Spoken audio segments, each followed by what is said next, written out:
PSCയിൽ ഇല്ലാത്ത പോസ്റ്റിൽ പരീക്ഷ നടത്തിയെന്ന ആക്ഷേപം. കണ്ണൂർ സ്വദേശി സൗമ്യയ്ക്കാണ് അഡ്വൈസ് ലഭിച്ചിട്ടും ജോലി ലഭിക്കാത്തത്. ആയ പോസ്റ്റിലേക്ക് എഴുതിയ പരീക്ഷയിൽ 1ാം റാങ്ക് നേടിയ ആളാണ് സൗമ്യ.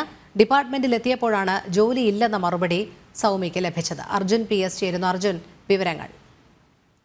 രോഹിണി, കണ്ണൂർ സ്വദേശിക്കാണ് ഇത്തരത്തിലുള്ള ഒരു സംഭവം ഉണ്ടാകുന്നത്. അതായത് ഏപ്രിൽ 4-ന് ഇത്തരത്തിലുള്ള ഒരു അഡ്വൈസ് വന്നു. അതായത് ആയ പോസ്റ്റിലേക്ക് നിങ്ങൾ സെലക്ട് ആയിട്ടുണ്ട്, അതിനുള്ള അഡ്വൈസ് അടക്കം വന്നിട്ടും അത് കഴിഞ്ഞ ഇവർ ആ സ്ഥലത്ത് ചെന്നപ്പോൾ പറയുന്നത് ഇങ്ങനെ ഒരു തസ്തികയില്ല, ഇങ്ങനെ ഒരു ജോലി നിങ്ങൾക്കില്ല എന്ന് പറയുന്ന ഒരു കാര്യമാണ് നമ്മളോട് പറഞ്ഞത്. അത്തരത്തിൽ വലിയ രീതിയിലുള്ള ഒരു അനാസ്ഥയാണ് PSCയുടെ ഭാഗത്തു നിന്നും വന്നിട്ടുള്ളത്. ഇവരുടെ ഒരു ആക്ഷേപം എന്ന് പറയുന്നത് തസ്തിക ഇല്ലാത്ത ഒരു സ്ഥലത്തേക്ക് മാത്രമാണ് ഇവർ പരീക്ഷ വിളിച്ചതെന്നാണ് ഇവരുടെ യഥാർത്ഥ ആക്ഷേപം. യഥാർത്ഥ തസ്തിക ഇല്ലായിരുന്നു, വെറുതെ ഒരു PSC പരീക്ഷ നടത്തി എന്നുള്ളതാണ് ഇവരുടെ ആക്ഷേപം. അതിൽ ഏറ്റവും നമ്മൾ ശ്രദ്ധിക്കേണ്ട ഒരു കാര്യം എന്ന് പറയുന്നത് 2ാം റാങ്കുകാരിക്ക് ഇവിടെ ജോലി ലഭിച്ചിരിക്കുന്നു, എന്നാൽ 1ാം റാങ്കുകാരിക്ക് ഇത്തരത്തിൽ ജോലി ലഭിച്ചിട്ടില്ല എന്നുള്ള ഒരു പരാതി കൂടിയാണ് ഇവർ ഉന്നയിക്കുന്നത്.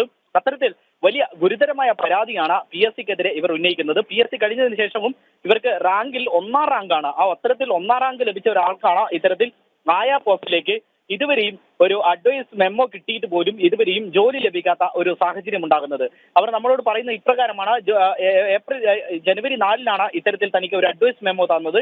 സ്വാഭാവികമായിട്ട് 90 ദിവസമാണ് അതിന്റെ കാലാവധി. പക്ഷേ 90 ദിവസം എന്നിരിക്കെ 2ാം റാങ്കുകാരിക്ക് ഇത്തരത്തിൽ നേരത്തെ തന്നെ ഇത്തരത്തിൽ ജോലി നൽകുകയും എന്നാൽ 1ാം റാങ്ക് കിട്ടിയ സൗമ്യ എന്ന് പറയുന്ന വ്യക്തിക്ക് ആ ജോലി ലഭിക്കാതിരിക്കുകയും ചെയ്യുന്നതാണ് ഇവരെ ഏറ്റവും വലിയ ആശയക്കുഴപ്പത്തിലാക്കുന്നത്. പലതവണ ഇത്തരത്തിൽ പലരെയും ഇത്തരത്തിൽ കണ്ടിരുന്നെങ്കിലും യാതൊരു വിധത്തിലുള്ള മറുപടിയും ലഭിച്ചിട്ടില്ല എന്നുള്ളതാണ് സൗമ്യ നമ്മളോട് പറയുന്നത്. അതായത് ഇത്തരത്തിൽ തനിക്ക് ജോലി ലഭിച്ചില്ലെങ്കിൽ ആ ജോലി ലഭിക്കേണ്ട ആ സ്ഥലത്ത് തന്നെ ഇരുന്നു കൊണ്ട് പ്രതിഷേധിക്കും, കുത്തിയിരുന്ന് പ്രതിഷേധിക്കാനാണ് തീരുമാനമെന്നും സൗമ്യ പറയുന്നു. അർജുൻ PS ആണ് വിവരങ്ങൾ നൽകിയത്.